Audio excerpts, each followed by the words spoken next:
इस वीडियो में हम इस क्वेश्चन को डिस्कस करेंगे जो कि हमारा प्रीवियस ईयर में आ चुका है और आपके 2 मार्क्स, ये क्वेश्चन हमेशा रिपीट होते हैं, ये दोनों के दोनों क्वेश्चन। सो इस क्वेश्चन को हम स्टार्ट करते हैं। फर्स्ट ऑफ ऑल आप क्या करोगे कि माना 6 - 4√5 एक, हम इसको कंट्राडिक्शन से करते हैं तो हम इसको मान लेते हैं कि ये एक परिमेय संख्या है।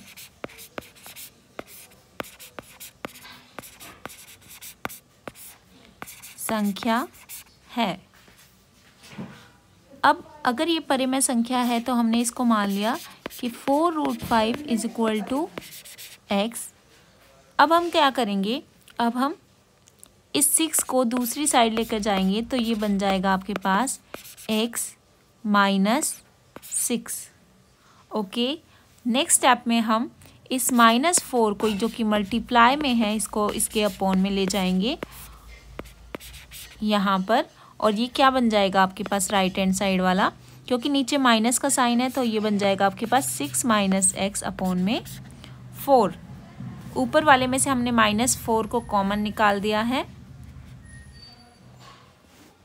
ऊपर वाले में से हमने -1 को कॉमन निकाल दिया। नाउ अब हमारे पास ये वाली जो साइड है आपके पास, दिस साइड इज, ये आपके पास परिमेय संख्या हो गई।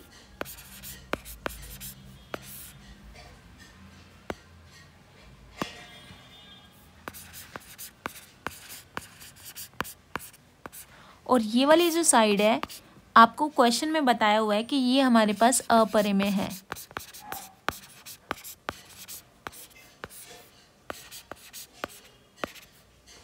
तो अपरिमेय संख्या कभी भी परिमेय संख्या के इक्वल नहीं हो सकती, अतः हमारी कल्पना गलत थी।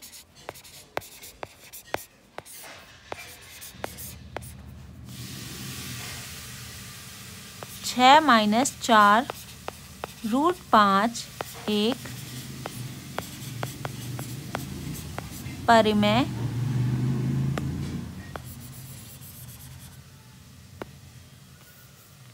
अपरिमेय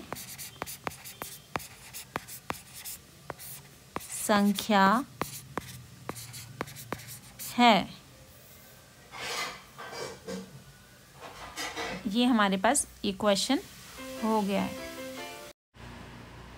अब हम इस क्वेश्चन का दूसरा पार्ट करेंगे और दूसरे पार्ट में हमारे पास दिया हुआ है, दर्शाइए कि दिस एक अभाज्य संख्या नहीं है। यानी कि आपको दिखाना है कि ये कैसी संख्या है, भाज्य। और भाज्य संख्या वो होती है जिसके 2 से ज़्यादा गुणनखंड होते हैं, 2 से ज़्यादा गुणनखंड होते हैं। ठीक है, सो हम इसको प्रूफ करना शुरू करते हैं। इस क्वेश्चन को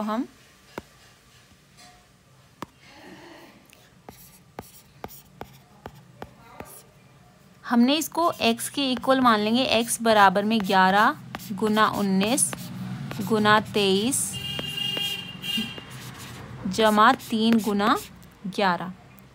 अब आपको दिखाई दे रहा है इसमें से कि हमारे पास 11 दोनों में है, तो 11 यहाँ से हम कॉमन निकाल लेंगे बाहर, और ब्रैकेट के अंदर हमारे पास बचेगा 19 गुना 23 जमा 3। अब जब हम इसको अंदर सॉल्व करेंगे, 19 को हम 23 से मल्टीप्लाई करेंगे तो हमारे पास क्या आ जाएगा, 19 गुना 23, 9 × 27, 3 × 3, 4 × 5, 9 दूनी 18, 2 × 2 = 3, 7, 8, 5, 13, और ये हमारे पास आ गया।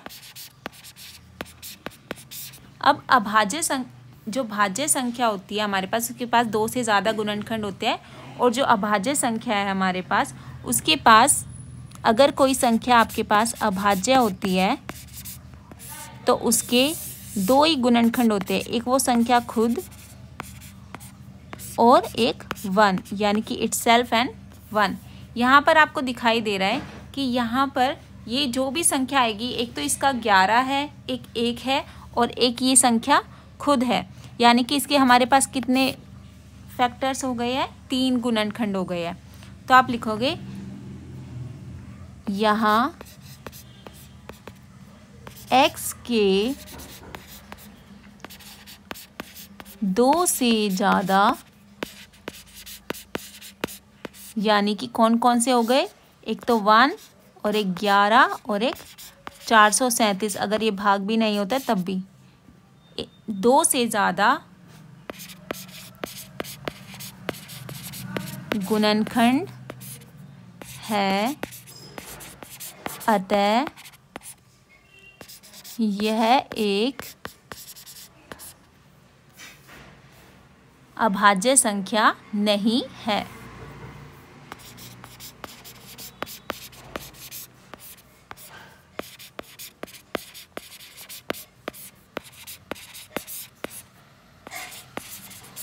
ये हमारे पास हमारा क्वेश्चन हो गया। जो भी हमने एक्स्ट्रा लिखा है इसको हम रब कर देंगे,